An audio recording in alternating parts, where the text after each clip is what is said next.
If you're new to Bitcoin or blockchain or cryptocurrency, today I'm going to help you understand what it is and how you can actually buy and sell it easily. Let's get into it. My name's Brian. I've been involved with cryptocurrency since around 2012. If you'd like more information about this type of topic, hit that like and subscribe button down below so you don't miss any of my videos. It really helps me out. With that said, let's jump right in. The first thing to discuss, what is Bitcoin and blockchain? Now, we've all sent or received money from a friend or family member. Now, this isn't quite a peer-to-peer transaction. You're not sending it directly to your friend. There's an intermediary or bank in the middle that's helping to make sure that transaction goes through.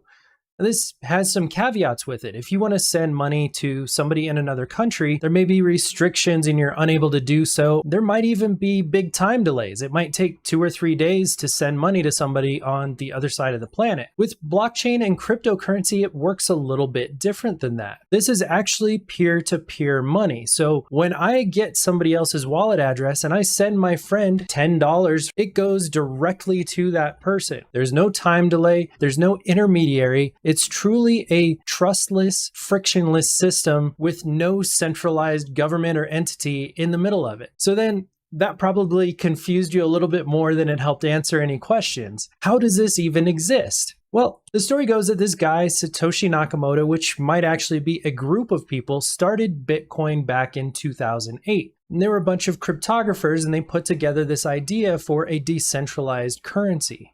Now, fast forward to today, and it's this thriving economy with hundreds of billions of dollars flowing through it on a daily basis. But how does that actually happen?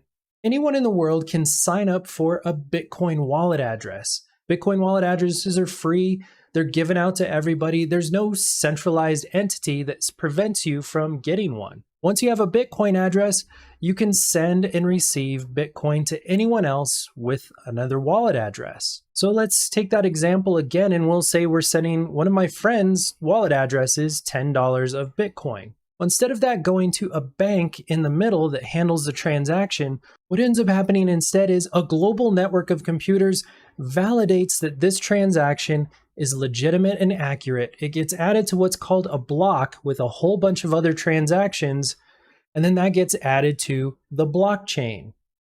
This all happens in chronological order so that at any point in time, you can go back historically and see all of the transactions that have ever happened throughout time. It's really just a public ledger or a database. Now, who owns these computers that help add the transactions to the blockchain? Well, anyone can. This is where Bitcoin mining comes into the equation. Every time one of those blocks gets added to the blockchain, there's what's called a block reward given to the Bitcoin miners. In this case, it's 6.25 Bitcoin, or about $270-ish thousand, and they're added about every 10 minutes. This is how new Bitcoin is created. But unlike dollar bills where there's infinite supply of, the government can just print more and more and more, there's a fixed supply of Bitcoin. There will only ever be 21 million Bitcoins in existence. And since anyone can become a Bitcoin miner, this means it is truly a distributed, decentralized system. On top of the block reward, which is already a pretty big incentive for people to be involved in Bitcoin mining, you also get all of the transaction fees for a block as a reward as well. So in that example we had before where I sent one of my friends $10, there might be a small transaction fee of maybe 30 cents. Instead of that 30 cents going to a credit card company or to an intermediary bank, that gets paid out to the Bitcoin miners. And the cool thing about this is it's all public record. You can go on and you can view transactions in real time. In fact, let's do that now. Here we can see transactions flowing through Bitcoin in real time. You can see some of these are very small transactions, some of them are very large.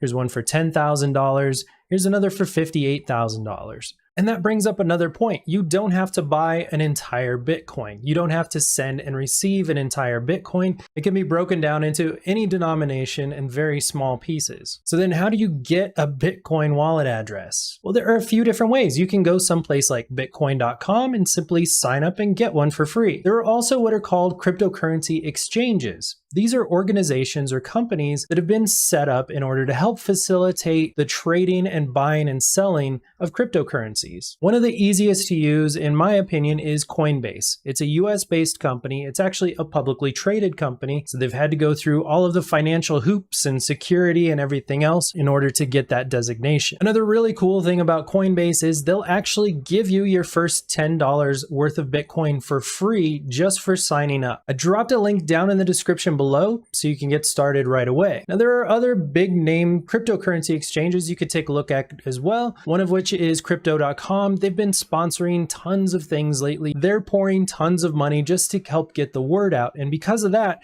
they're also offering new signups up to $25. If I were you, I'd probably go ahead and sign up for both. Why not get $35 in free Bitcoin?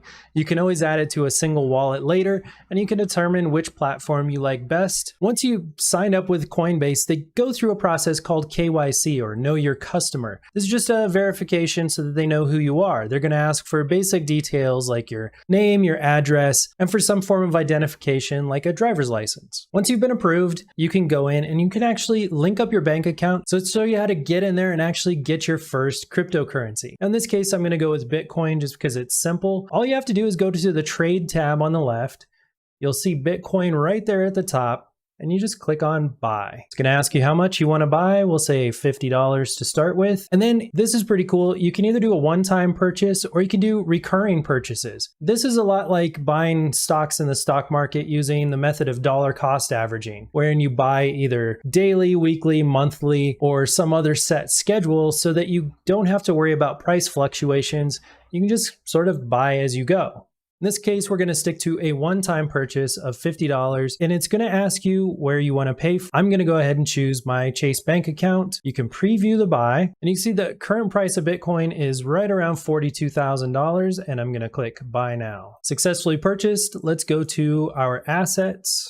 And now we can see that we've already got Bitcoin in our account. Now, what if I want to actually send somebody else Bitcoin? Well, all you need is their Bitcoin wallet address. And I'm going to show you an example here. So what you would do is you, again, go into your Bitcoin and you click send. And you set the amount that you want to send. We could say $40. And in the to, you put their wallet address. And here's what a Bitcoin wallet address looks like. Now, this isn't my Bitcoin wallet address, so don't go using this or sending funds to it. You can optionally add a note to it. Click continue, and then you'll note that the fee is about 4 cents in order to send this amount of Bitcoin. It's very inexpensive. And if I click send now, it'll go ahead and send it to this wallet address.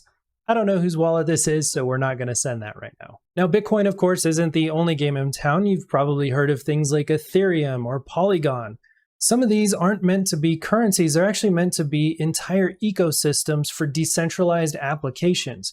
The idea of building an entirely new type of internet. And we'll touch on that in a future video. One thing I do want to touch on here is the idea of a hardware wallet.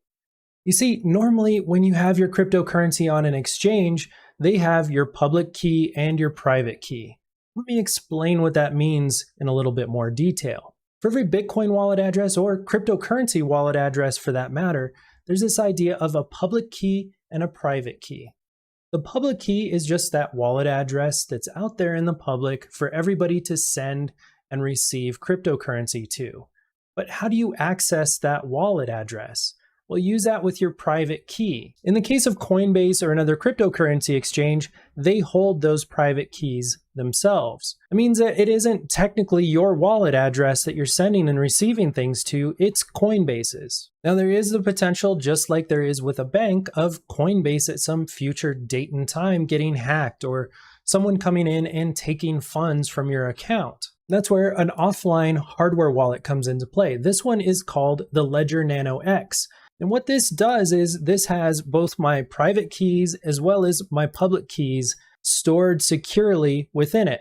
So every time I make a transaction, I have to actually go onto the hardware device and approve that transaction before it can be sent. This provides you with an extra layer of security. No one can actually get in and steal your cryptocurrency because technically it's not stored online. Now, what happens if my hardware wallet were to get destroyed in a fire or flood or some other natural disaster? Well, there's a backup recovery phrase that you can store securely that allows you to recreate that private key at any given time and restore it to a new device.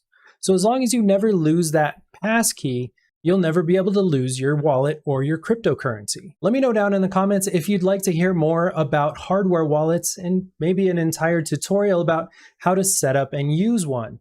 Otherwise, I'll drop a link down below so you can purchase your own Ledger Nano X so you have that extra security of having your cryptocurrency stored on a hardware device. Now, this, of course, is just scratching the surface of what blockchain, cryptocurrency, DeFi, and everything else is. So if you haven't already, hit subscribe so that you never miss out on any of my videos. I'm going to cover a lot of these topics individually in upcoming videos.